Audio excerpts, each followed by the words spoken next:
Good morning વિદ્યાર્થી મિત્રો, હું પટેલ જિગ્નેશ ધોરણ 6માં પાર્ટ 2 ફર્સ્ટ લેક્ચર આગળ થઈ ગયો. એની લિંક નીચે ડિસ્ક્રિપ્શનમાં આપેલી છે. તો જેને પણ પાર્ટ 1 ના જોયું હોય એ પહેલાં પાર્ટ 1 જોઈ લે, પછી પાર્ટ 2 પર આવે. ધોરણ 6માં ફર્સ્ટ ચેપ્ટર ખોરાક ક્યાંથી મળે છે. ખાદ્ય સામગ્રી, એમાં ટોપિક છે કે ખાદ્ય સામગ્રી તરીકે વનસ્પતિના ભાગ અને પ્રાણીજ પેદાશો. વનસ્પતિ આપણા ખોરાકનો એક સ્ત્રોત છે. વનસ્પતિ આપણા દરેક ખોરાકની અંદર વનસ્પતિનો ઉપયોગ થાય છે. માટે વનસ્પતિ એ આપણા ખોરાકનો એક સ્ત્રોત છે. વનસ્પતિના પાંદડાવાળા શાકભાજી, ફળ, મગ, મૂળ, પ્રકાંડ અને ફૂલ આપણે ખાઈએ છીએ. કેટલીક વનસ્પતિ એવી હોય છે કે જેના પાંદડા પણ ખાવામાં ઉપયોગી થાય, ફળ, મૂળ, પ્રકાંડ અને ફૂલનો પણ ઉપયોગ થતો હોય છે. કઠોળમાં જોઈએ તો મગ, ચણા જે આ પ્રવૃત્તિની અંદર આપેલી એક પ્રવૃત્તિ આપી છે કે પાત્રમાં મગ અથવા તો ચણા લો, એમાં પાણી ભરી દેવાનું, એને એક દિવસ રહેવા દેવાના અને બીજા દિવસે પાણીની અંદરથી એને નીકાળો તો તમે એ મગની ઉપર સફેદ ભાગ જોવા મળશે, સફેદ નાના નાના તાંતણા જોવા મળશે, જેને શું કહીશું? ફણગાવેલા મગ. જે તમે ખાધેલા હશે કોઈક વાર, એને શું કહેવાય? ફણગાવેલા મગ. એની રીત શું બનાવવાની? તેના પાત્રમાં, કોઈ પણ પાત્રમાં ભરી દેવાના, પછી એની અંદર પાણી ભરવાનું, પછી એને એક દિવસ સુધી રહેવા દેવાના. બીજા દિવસે એને પાણીમાંથી નીકાળી દો તો તેમાં સફેદ ભાગ જોવા મળે, સફેદ નાના નાના કણ જોવા મળે, જેને શું કહીશું આપણે? ફણગાવેલા મગ અથવા તો ચણા. આ બીજને ખાઈ પણ શકાય છે, તેને બાફીને પણ ખાઈ શકાય. મગ કે ચણાને બાફીને પણ ખાઈ શકાય છે. એના પછી બીજી પ્રવૃત્તિ છે મધ ક્યાંથી મળે છે. મધ, જે આપણે મધ આવે એ ક્યાંથી મળે છે, શામાંથી મળે છે? મધ એ મધપૂડામાં રહેલું હોય છે. મધમાખીઓ એની ઉપર બેસતી હોય અને એમાં મધ એકઠું કરતી હોય, તો મધપૂડામાંથી મધ મળે છે. મધમાખી શું કરે?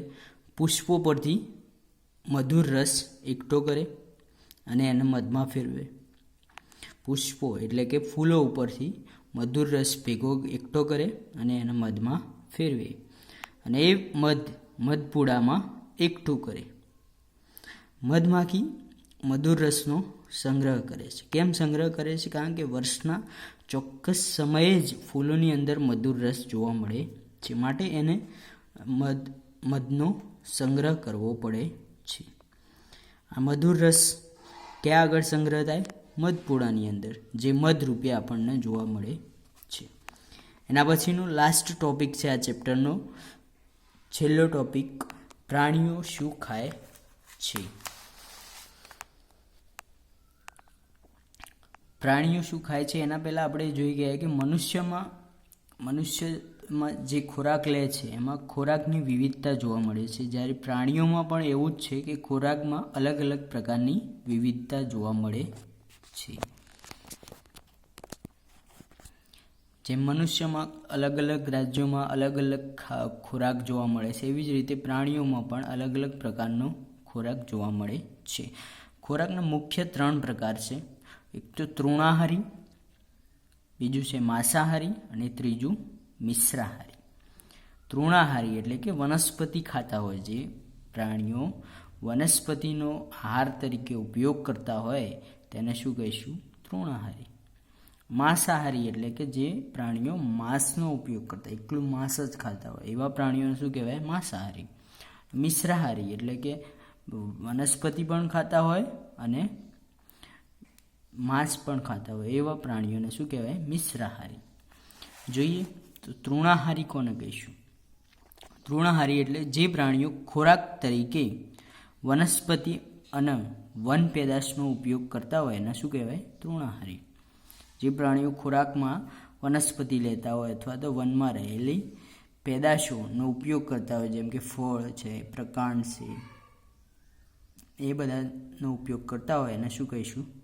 તૃણાહારી. એના ઉદાહરણ તરીકે જોઈએ તો સસલું, હરણ અને ઊંટ આ બધા એવા પ્રાણીઓ છે કે જે વનસ્પતિનો જ ઉપયોગ, કોઈ દિવસ માંસ કે માંસનો પ્રાણીઓનો ઉપયોગ કરતા નથી. તે ફક્ત અને ફક્ત વનસ્પતિ અને વનસ્પતિમાંથી બનેલી પેદાશોનો જ ઉપયોગ કરે છે. માટે આ બધા સસલું, હરણ અને ઊંટ એ તૃણાહારીના ઉદાહરણ છે. એના પછી જોઈએ માંસાહારી. માંસાહારી જે પ્રાણીઓ ખોરાક તરીકે પ્રાણીઓને ખાતા હોય અથવા તો પ્રાણીઓમાંથી બનાવેલી પેદાશનો ઉપયોગ કરતા હોય તેને શું કહીશું? માંસાહારી. જે પ્રાણીઓ પોતે પ્રાણીઓને જ ખાતા, આખા પ્રાણીઓને ખાતા હોય અથવા તો પ્રાણીઓમાંથી બનાવેલી પેદાશો જેમ કે માંસ, ઈંડા આ બધું ખાતા હોય એને શું કહીશું? માંસાહારી. ઉદાહરણ તરીકે જોઈએ તો વાઘ, સિંહ, ચિત્તો આ બધા માંસાહારી પ્રાણીઓ છે. એ વનસ્પતિ ખાતા નથી, માટે માત્ર માંસાહારીમાં તેનો સમાવેશ થાય છે. એના પછી આવશે મિશ્રાહારી. જે પ્રાણીઓ ખોરાક તરીકે વનસ્પતિનો પણ ઉપયોગ કરતા હોય અને પ્રાણીનો પણ ઉપયોગ કરતા હોય તેને શું કહેવાય? મિશ્રાહારી. વનસ્પતિ પણ ખાય અને પ્રાણી પણ ખાય તેને શું કહીશું? મિશ્રાહારી. ઉદાહરણ તરીકે જોઈએ તો મનુષ્ય, બિલાડી અને કૂતરો. મનુષ્યો વનસ્પતિનો પણ ઉપયોગ કરે અને પ્રાણીજ પેદાશનો પણ ઉપયોગ કરતા હોય છે, માટે તે આવશે મિશ્રાહારીમાં. તો આ ચેપ્ટર અહીંયા પૂર્ણ થાય છે અને તેનું હોમવર્ક કરવાનું છે. ખાલી જગ્યાઓ છે નાની, કે પોપટ ફક્ત ખાલી જગ્યાની પેદાશ ખાય છે, કે વનસ્પતિની પેદાશ છે કે પ્રાણીની પેદાશ તે લખવાનું છે. વાઘ માત્ર માંસ ખાય છે, માટે તે ખાલી જગ્યા છે, કે વનસ્પતિ છે, મિશ્રાહારી છે, માંસાહારી છે કે તૃણાહારી છે એ જણાવવાનું છે. આપણે જે પીએ છીએ, જે ગાય, ભેંસ અને બકરીમાંથી મળે છે તેને પ્રાણીજ પેદાશ કહે છે. શું પીએ છીએ જે ગાય, ભેંસમાંથી મળે છે? દૂધ. તો આ પ્રકારનું હોમવર્ક કરવાનું છે. Thank you so much video જોવા માટે. જો આ ચેનલને લાઈક, શેર અને સબસ્ક્રાઈબ કરો. જો વિડીયો ગમ્યો હોય તો લાઈક, શેર અને સબસ્ક્રાઈબ કરો.